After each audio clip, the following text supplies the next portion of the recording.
ছোট্ট একটু বুদ্ধি আমরা যদি আমাদের প্রত্যেক দিনের কাজগুলোতে অ্যাপ্লাই করি বন্ধুরা, আমাদের প্রত্যেক দিনের কাজগুলো অনেকটাই সহজ হয়ে যাবে। এমনই কিছু ছোট ছোট টিপস আপনাদের সঙ্গে শেয়ার করব। আশা করছি যদি ভালো লেগে থাকে আপনারাও অ্যাপ্লাই করে দেখবেন। সিঁদুরের টিপ আমরা কম বেশি অনেকেই কিন্তু পরে থাকি বন্ধুরা। অনেক সময় দেখবেন সিঁদুরের টিপ কপালে দিলে ঘাম টাম হলে কি হয়, পুরো কপাল জুড়ে লেগে যায়, এমনকি সেটা উঠে যায়। এই দেখুন, এইভাবে উঠে গেলে আর কপালে লেগে গেলেও ভালো লাগে না। তাই যদি আপনারা সিঁদুরের টিপ কপালে পরতে চান, মানে পাউডার সিঁদুর যেগুলো, কি করবেন, প্রথমে কোনো কোল্ড ক্রিম যেখানে টিপটা পরবেন সেই জায়গাটায় লাগিয়ে নিন। তারপর যদি সিঁদুরের টিপটা পরেন, যতই ঘাম হোক না কেন আপনাদের সিঁদুরের টিপটি লেপ্টে যাবে না, পুরো কপাল জুড়ে ছড়িয়ে পড়বে না, আর এটা উঠেও কিন্তু যাবে না। আমাদের বাড়িতে এই ধরনের অনেক পুরনো চাবি থাকে বন্ধুরা, দেখা যায় হাতের কাছে চাবির রিং থাকে না, তখনই সমস্যা হয়। দেখা যায় ডুপ্লিকেট চাবিগুলো আমরা এখানে সেখানে রেখে দিই, এমনকি হারিয়ে যায়। তাই আপনাদের বাড়িতেও যদি এই ধরনের পুরনো চাবির রিং থাকে, কি করবেন, যদি চাবি থাকে রিং না থাকে, এই ধরনের একটি গার্ডার নিয়ে নিন। কোনো রকম চাবির রিংয়ের প্রয়োজন পড়বে না। চাবির ছিদ্রের মধ্যে গার্ডারটাকে এইভাবে ঢুকিয়ে দিয়ে এইভাবে একটা গিঁট বেঁধে দিন। তারপর যে কোনো জায়গায় চাবির রিংয়ের মতো ঝুলিয়ে রাখুন। চাবির রিং না থাকলেও চাবি হারাবে না, নির্দিষ্ট জায়গায় ঝোলানো থাকবে।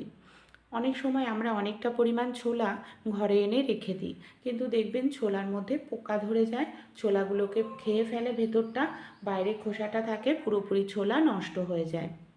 এখানে নিয়ে নিতে হবে তেজপাতা। আমাদের প্রত্যেকের বাড়িতেই তেজপাতা থাকে। দুটো তিনটে তেজপাতা ছোলার মধ্যে দিয়ে দিন। তারপর কোনো কৌটোর মধ্যে টাইট করে ভরে রেখে দিন। কখনোই ছোলায় পোকা ধরবে না, ছোলাটা আপনাদের ভালো থাকবে। অনেক সময় আমরা অনেক পাত্রের মধ্যে চামচ রাখি, দেখা যায় চামচটা বারবার পড়ে যায়। বারবার যদি চামচটা পড়ে যায় আমাদের বারবার ঠিক করতে লাগে, এমনকি আমাদের অনেকটাই বিরক্ত লাগে। কিন্তু বারবার দেখা যায় মানে তরকারির মধ্যে, খাবারের মধ্যে আঙুল ঢোকাতে লাগে। তাই এইভাবে ক্লিপের মধ্যে আপনারা, মানে চামচের মধ্যে জামা কাপড়ের ক্লিপ নিন, জামা কাপড়ের ক্লিপটাকে এইভাবে আটকে নিন।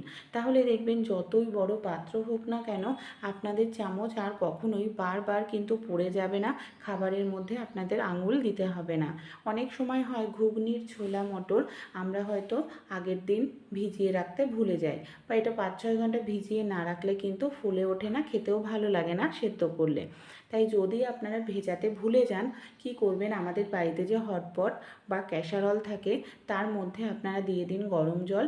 আর এইভাবে ঘুগনির মটরটাকে গরম জলের মধ্যে দিয়ে বেশ কিছুটা পরিমাণ খাবার সোডা দিয়ে এটাকে 1 ঘন্টার জন্য ভিজিয়ে রাখুন। 5-6 ঘন্টা ভিজিয়ে রাখলে যেরকম ফুলে ওঠে, 1 ঘন্টা ভিজিয়ে রাখলেও সেরকম ফুলে উঠবে। সূচে সুতো পরিয়ে আমরা কম বেশি প্রত্যেকেই সেলাই করে থাকি, যাদের হাতের কাছে সেলাই মেশিন থাকে না।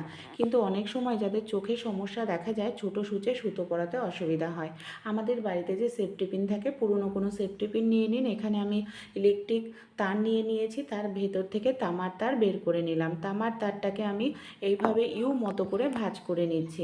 সেফটি পিনের পেছন দিকটায় তামার তারটাকে রেখে সেলুটেপের সাহায্যে খুব ভালো করে কি করব, টাইট করে এইভাবে আটকে নেব। একটি অসাধারণ অর্গানাইজার তৈরি হয়ে গেল। সুতোর কৌটোর মধ্যে ভরে রেখে দিন। এটার সাহায্যে আমরা কিভাবে সূচে সুতো পরাবো চলুন দেখে নিই। সবার প্রথমে আমাদের যে সুচটা রয়েছে, তামার তারের মধ্যে সুচটাকে আমাদের এইভাবে ভরে নিতে হবে, এই দেখুন। তারপর যে সুতোটা আমরা পরাতে চাই, একইভাবে সুতোটাকেও আমরা তামার তারের মধ্যে এইভাবে ভরে নেব। সুচটাকে আমাদের বের করে নিতে হবে।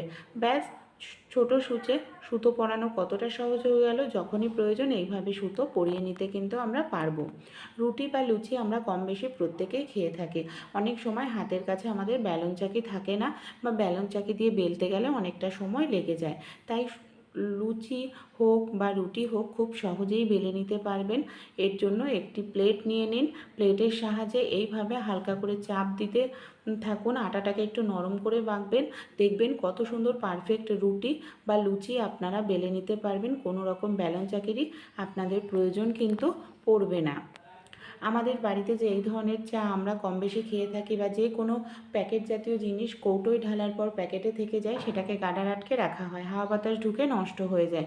তাই প্যাকেটে যদি কোনো জিনিস থাকে কি করবেন আপনারা, একটি খুন্তি বা চামচ গরম করে নিন হালকা করে, যেখানটায় আপনারা কেটেছেন সেই জায়গাটা হালকা করে চাপ দিলে প্যাকেটটা পুরোপুরি সিল হয়ে যাবে, কোনোভাবেই আর হাওয়া বাতাস ঢুকবে না, প্যাকেটে থাকা জিনিসটাও কিন্তু নষ্ট হবে না, অনেক দিন পর্যন্ত জিনিসটা আমাদের ভালো থাকবে। আমাদের বাড়িতে যে এই ধরনের তেলের বোতলগুলো থাকে, তেল ঢালতে গেলে অনেক সময় সমস্যাটা কী হয়, বেশি পরিমাণে তেল পড়ে যায়। আর বেশি পরিমাণে তেল পড়ে গেলে সেটা আমরা রান্নাতে অনেক সময় ব্যবহার করি, আর স্বাস্থ্যের জন্য বেশি তেল খাওয়াও ভালো না, তেলের খরচও বেশি হয়। জলের বোতলের একটি ঢাকনায় ছিদ্র করে নিয়েছি, একটি পেনের ঢাকনায় ছিদ্র করে নিয়েছি মুখের ওপরটায়। এবার এই ঢাকনাটাকে তেলের বোতলে সেট করে নিলাম। এবার দেখুন যতটা আমরা কম তেল দিতে চাই ততটা কম তেলই দিতে পারবো, ঘপ করে অনেকটা তেল পড়ে যাবে না, তেলের খরচও কম হবে, স্বাস্থ্যের জন্যও কিন্তু ভালো। আপনারা কখনো মিক্সারে তেল দিয়ে দেখেছেন? কেন মিক্সারে আমরা তেল দেব? আমরা মিক্সারে কম বেশি প্রত্যেকেই মশলা করে থাকি বা কোনো কিছু খাবার দাবার পেস্ট করে থাকি। অনেক সময় ঢাকনায় প্রচুর পরিমাণে মশলা খাবার দাবার লেগে যায়, আমাদের আবার সেটা কাচিয়ে কাচিয়ে পরিষ্কার করতে লাগে। সামান্য পরিমাণ একটু তেল আপনারা এইভাবে মেখে নিন মশলা পেস্ট করার সময় বা কোনো কিছু পেস্ট করার সময়। তেলটা মেখে নিলে কি সুবিধা হবে চলুন দেখে নিই। মশলাটা পেস্ট করে নিলে দেখবেন ঢাকনায় প্রচুর মশলা বা খাবারটা লেগে যায়, পেস্ট লেগে যায়। যখনই আপনারা এটার মধ্যে সামান্য পরিমাণ একটু জল দেবেন, এক ফোঁটাও মশলা বা ব্যাটার লেগে থাকবে না, পুরো পরিষ্কার হয়ে যাবে। আমাদের বাড়িতে যে মোজাগুলো থাকে, মোজা আমরা এখানে সেখানে রেখে থাকি বন্ধুরা, দেখা যায় একটি পাওয়া যায় আরেকটি পাওয়া যাচ্ছে না, সমস্যার মধ্যে পড়তে হয়। তাই এই ধরনের মোজাগুলোর জন্য একটু বড় সেফটি পিন নিয়ে নিন। একসঙ্গে দেখবেন আপনারা 8টা 10টা মোজা রাখতে পারবেন সেফটি পিনের মধ্যে। এইভাবে রেখে নেওয়ার পর আপনারা যে কোনো জায়গায় এটাকে রাখুন, একসঙ্গে সবগুলো মোজা থাকবে, হারিয়ে যাওয়ার সম্ভাবনা নেই। যখন যেটা প্রয়োজন তখন সেফটি পিনের থেকে খুলে আপনারা কিন্তু এখানে ইউজ করতে পারবেন। আমাদের বাড়িতে যে মিক্সার জার থাকে, অনেক সময় কি হয়, এই যে মিক্সার জারে আমরা মশলা বা কিছু পেস্ট করার পর খুব ভালো করে ধুয়ে উপুর করে রেখে দিই, কিন্তু ব্লেডের মধ্যে অনেকক্ষণ জল থাকে যার কারণে ব্লেডটা জং ধরে যায়, ব্লেডের ধার চলে যায়। তাই মশলা বা কিছু পেস্ট করার পর সামান্য পরিমাণ একটু তেল মিক্সার জারে ভালো করে দিয়ে এইভাবে লাগিয়ে নিন, তারপর রাখবেন। দেখবেন কখনোই আপনাদের মিক্সার জারের ব্লেড সহজে নষ্ট হবে না, অনেক বছর ব্যবহার করতে পারবেন, কিছুদিন পর পর চেঞ্জ করার প্রয়োজন নেই। মিক্সার জারের ব্লেডের অনেক সময় দেখা যায় ধার চলে যায়, বাজারে গিয়ে পাল্টাতে লাগে। আপনারা বাড়িতেই এই কাজটি করুন, দেখবেন মিক্সার জারের ব্লেডের ধার নষ্ট হবে না, আর আপনাদের বাজারে নিয়ে যেতে হবে না। ডিম খাওয়ার পর ডিমের খোসাগুলো আমরা ফেলে দিই, এখানে আমি ডিমের খোসাগুলোকে ভালো করে ধুয়ে নিয়েছি, মিক্সার জারের মধ্যে দিয়ে দিলাম। ডিমের খোসার এখানে আমি দিচ্ছি, আপনারা যদি নিরামিষভোজী হন তাহলে আপনারা বরফ ব্যবহার করবেন, আর এটাকে 10 সেকেন্ডের জন্য চালিয়ে নেবেন। দেখবেন ডিমের খোসাটা ভালোভাবে গুঁড়ো হয়ে যাবে, আর এতে কি হবে, মিক্সার জারের যে ব্লেডটা সেটার ধারও কিন্তু ঠিক থাকবে। এই দেখুন, আর আপনারা সপ্তাহে একদিন বা 15 দিনে একদিন এই কাজটি করুন মিক্সার জারে, এতে দেখবেন মশলা টশলা খুব সুন্দরভাবে কিন্তু পেস্ট হবে, আর আপনাদের খরচাটাও কিন্তু কমে যাবে বন্ধু। আমাদের শরীরে হাতে পায়ে অনেক সময় দেখা যায় প্রচুর পরিমাণে অবাঞ্ছিত লোম থাকে, আর এই যে অতিরিক্ত লোম হাতে পায়ে মুখে থাকে সেগুলোকে তোলার জন্য আমরা কত টাকাই খরচা করি, পার্লারে গিয়ে থ্রেডিং করাই, ভ্যাক্স করাই, লেজার ট্রিটমেন্টের সাহায্য নিই, যেটা অনেকটাই কষ্ট, আমাদের ব্যথা সহ্য করতে হয়, টাকাও খরচ হয়। অনেক সময় কেমিক্যালযুক্ত জিনিস দিয়ে লোম তুললে হাতে পায়ে মুখে কালো দাগ হয়ে যায়, ব্রণ ওঠে, র্যাশ উঠে যায়। আজকে আমি আপনাদের সঙ্গে এমন একটি ঘরোয়া রেমেডি শেয়ার করব যার সাহায্যে আপনাদের শরীরের যে কোনো জায়গার অবাঞ্ছিত লোম খুব সহজেই তুলতে পারবেন, কোনো রকম কেমিক্যালের ব্যবহার করতে হবে না বন্ধুরা। চলুন তাহলে আজকের রেমেডিটি দেখে নিই। শুধু লোমই উঠবে না, সেই জায়গাটায় কোনো রকম কালো দাগ হবে না, ব্রণ গোটা কিচ্ছু উঠবে না। উচ্ছের সবজি কম বেশি আমরা প্রত্যেকেই খেয়ে থাকি, উচ্ছের সবজির সঙ্গে একটি দুটি জিনিস মিশিয়ে যদি আমরা অ্যাপ্লাই করি, আমাদের শরীরের যে কোনো জায়গার থেকে অবাঞ্ছিত লোমকে খুব সহজেই কিন্তু তুলে ফেলতে পারবো। কোনো রকম কেমিক্যালের ব্যবহার এখানে কিন্তু করা হবে না। উচ্ছের সবজি যেরকম ডায়াবেটিস নিয়ন্ত্রণ করতে সাহায্য করে, সেরকমই কিন্তু অবাঞ্ছিত লোম তুলতে ভীষণ সাহায্য করে। এখানে দেখুন উচ্ছে বা করলা আপনাদের হাতের কাছে যেটাই থাকবে সেটাই কিন্তু আপনারা এখানে নিয়ে নেবেন। আমি সবার প্রথমে গ্রেটার নিয়ে নিয়েছি, গ্রেটারের সাহায্যে ধীরে ধীরে উচ্ছেটাকে, এই যে সবুজ যে অংশটা আছে না, শুধু সবুজ অংশটাকেই ভালো করে এইভাবে গ্রেট করে নিচ্ছি। সবুজ অংশটাকেই আপনারা খুব ভালো করে এইভাবে গ্রেট করে নিয়ে নেবেন, সাদা অংশটাকে নয়। উচ্ছের যে উপকারিতা গুণ সেটা কিন্তু এই সবুজ অংশের মধ্যেই বেশি পরিমাণে থাকে। আপনারা চাইলে ছোট ছোট পিস করে মিক্সিতে দিয়েও এর পেস্ট তৈরি করে নিতে পারেন। এখানে আমাদের প্রয়োজন উচ্ছের রসের। উচ্ছেটা গ্রেট করে নিলাম। এবার আমি একটি ছাঁকনি নিয়ে নিচ্ছি, চা ছাঁকনির সাহায্যে আমি রসটাকে ভালো করে এইভাবে চেপে চেপে ছেঁকে নেব। 2 থেকে 3 চামচ পরিমাণ রস যদি হয় তাহলেই কিন্তু আমাদের হয়ে যাবে। এই উচ্ছের রসের সঙ্গে এবার আমরা একটি দুটি জিনিস মিশিয়ে নেব। সবার প্রথমে যে জিনিসটা আমি এখানে দেব সেটা হলো বন্ধুরা, দেখুন, কোলগেট। আমি এখানে কোলগেট ব্যবহার করব 1 চামচ পরিমাণ মতো। আপনারা কোলগেটের পরিবর্তে যে কোনো সাদা কালারের টুথপেস্ট নিয়ে নিতে পারেন। কোলগেটটা দিয়েও দেখুন খুব ভালো করে আমাদের এইভাবে এটাকে মিশিয়ে নিতে হবে যাতে খুব সুন্দরভাবে মিশে যায়। তাই কিছুটা সময় নিয়ে খুব ভালো করে এটাকে আমি এইভাবে ফেটিয়ে নিলাম। এই দেখুন মিশ্রণটাকে এখানে আমি ভালোভাবে ফেটিয়ে নিয়েছি, রেডি হয়ে গেছে।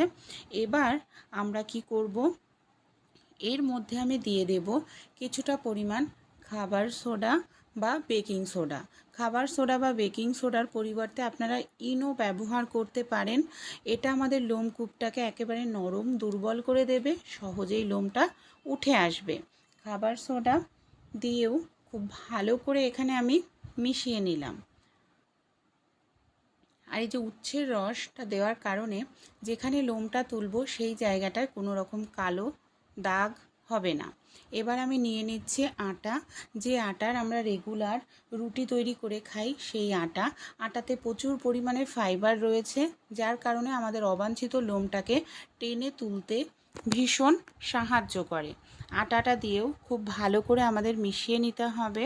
এই দেখুন একটু পাতলা মনে হচ্ছে বলে আমি আরও একটু আটা এর মধ্যে সামান্য পরিমাণ দিয়ে দেব। আটাটা দিয়ে খুব ভালো করে এখানে আমি মিশিয়ে, একদম পাতলা করা যাবে না মিশ্রণটি।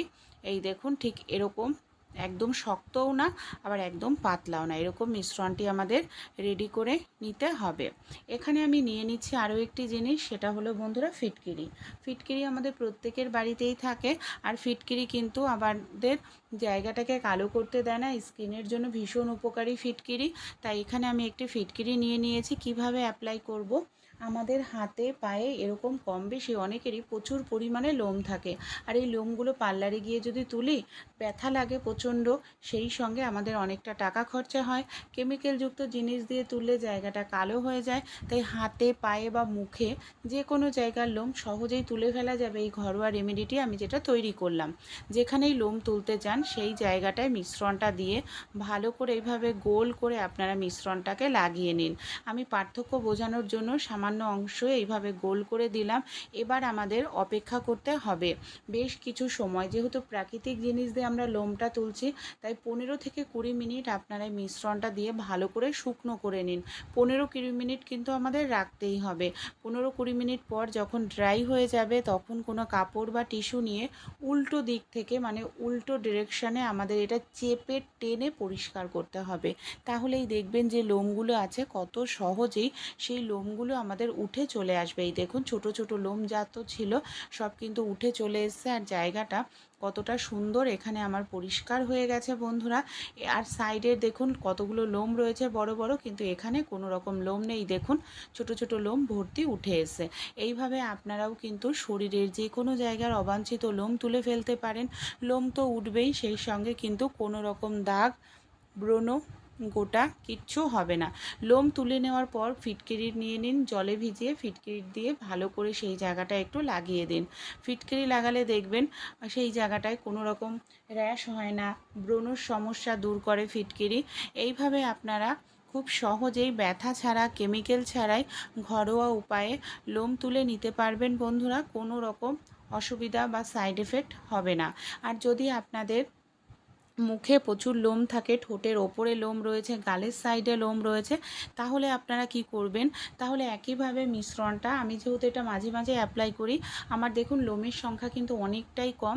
ঠোঁটের ওপরের দিকে অনেকেরই দাড়ি গোঁফের মতো প্রচুর বড় বড় লোম থাকে, দেখতে ভীষণ বাজে লাগে। এইভাবে আঙুলের সাহায্যে যেখানে গালের সাইডে বা ঠোঁটের ওপরে নিচে লোম রয়েছে, ভালো করে এইভাবে লাগিয়ে নিন, যেরকমভাবে আমি লাগাচ্ছি। এইভাবে লাগিয়ে নেওয়ার পর আবারও আমাদের রেখে দিতে হবে 15 থেকে 20 মিনিট, যাতে জায়গাটা ভালোভাবে শুকনো হয়। 15-20 মিনিট পর একটি চামচ নিয়ে উল্টো দিক দিয়ে এইভাবে টেনে টেনে পরিষ্কার করতে হবে। তাহলেই দেখবেন যে ছোট ছোট লোমগুলো থাকে, সেই লোমগুলো কত সহজেই উঠে পরিষ্কার হয়ে যাবে, আর আপনাদের ত্বকটাও কতটা ভালো লাগবে দেখতে। যদি লোম না থাকে দেখবেন সেটা কিন্তু আরও বেশি উজ্জ্বল মনে হয় আমাদের। এবার আমি ফিটকিরিটা ডলে নিয়েছিলাম, তারপর ধুয়ে নিয়েছি, এই দেখুন কতটা সুন্দর ক্লিন লাগছে। ছোট ছোট এই আইডিয়াটি যদি ভালো লাগে, একবার হলেও আপনারা বাড়িতে কিন্তু ট্রাই করতে বন্ধুরা। আমাদের বাড়িতে যে এই ধরনের কন্টেনার থাকে কম বেশি প্রত্যেকেরই, এখানে আমি এই ধরনের একটি কন্টেনার নিয়ে নিয়েছি, ঢাকনা কন্টেনারের, আর কাঁচির সাহায্যে ঢাকনাটাকে আমি অর্ধেক করে কেটে নিচ্ছি। এবার এটাকে আমরা কি কাজে ব্যবহার করব বন্ধুরা, চলুন তাহলে দেখে নিই। বড় একটি সেফটি পিন ঢাকনার ওপরের দিকে আমি এইভাবে টাইট করে লাগিয়ে নিলাম। বাঁধাকপি কম বেশি আমরা প্রত্যেকেই খেয়ে থাকি। কি করবেন, বাঁধাকপি অনেক সময় ছুরি বটি দিয়ে ঝিরিঝিরি করে কাটতে গেলে আমাদের হাত কেটে যাওয়ার সম্ভাবনা থাকে, তাই ছুরি বটি কিছুই ব্যবহার করতে হবে না। আমি দুটো পদ্ধতি বলবো, যদি আপনাদের হাত কেটে যায়, নতুন গৃহিণী এইভাবে আপনারা বাঁধাকপিতে ডাইরেক্ট হাত না দিয়ে কন্টেনারের ঢাকনাটা দিয়ে বাঁধাকপি ধরে রাখুন। আর দেখুন আমার আঙুলটা কিন্তু এখানে সেফটি পিনের ওপরে রয়েছে। যত ঝিরিঝিরি সম্ভব আমরা চাই তত ঝিরিঝিরি করে এখানে কিন্তু বাঁধাকপিটা কেটে নিতে পারি, বা আপনারা ছুরি বটি দিয়েও যদি ছাড়া বাঁধাকপি কাটতে চান তাও কাটতে পারেন। আমাদের বাড়িতে যে এই ধরনের পিলার থাকে, পিলারের সাহায্যে যদি বাঁধাকপি কাটা হয় একদম ঝিরিঝিরি করে বাঁধাকপি কাটা যাবে, সময় একেবারেও লাগবে না, খাটনিটাও কিন্তু আমাদের অনেকটাই কম হবে। অনেক সময় দেখা যায় আমরা অনেকটা পরিমাণ চাল এনে ঘরে রেখে দিই, আর চালগুলো যদি অনেক দিন ঘরে থাকে, এই দেখুন চালের মধ্যে পোকা ধরে যায়। চালের মধ্যে পোকা ধরে গেলে পুরো চালটাই আমাদের নষ্ট হয়, আর টাকাটাও কিন্তু নষ্ট হয়ে যায়। তাই চালের মধ্যে কখনোই পোকা ধরবে না। 5-6 মাস ঘরে থাকলেও আমাদের বাড়িতে যে নিম পাতা বা আশেপাশে নিম পাতা পাওয়াই যায়, 3-4টে শুকনো লঙ্কা চালের মধ্যে দিয়ে রেখে দিন, দেখবেন চালের মধ্যে আর আপনাদের পোকা ধরছে না, আপনাদের চালও নষ্ট হবে না। ভাত রান্না করতে গেলে অনেক সময় আমরা জল অনেক সময় কম দিয়ে ফেলি, ভাত হয়তো পুড়ে যায়, আর ভাতের থেকে পোড়া গন্ধ বের হতে থাকে। তাই একটি কাজ করতে পারেন, ভাতের মধ্যে থেকে যদি পোড়া গন্ধ বেরোয়, আদার খোসা ছাড়িয়ে আদাটা নিয়েও গরম ভাতের মধ্যে ভেতরে ঢুকিয়ে 10 মিনিটের জন্য রেখে দিন। 10 মিনিট পর আদাটাকে তুলে নিলেই দেখবেন আদা ভাতের পোড়া গন্ধ অ্যাবজর্ব করে নেবে, ভাতের থেকে আর পোড়া গন্ধ বের হবে না।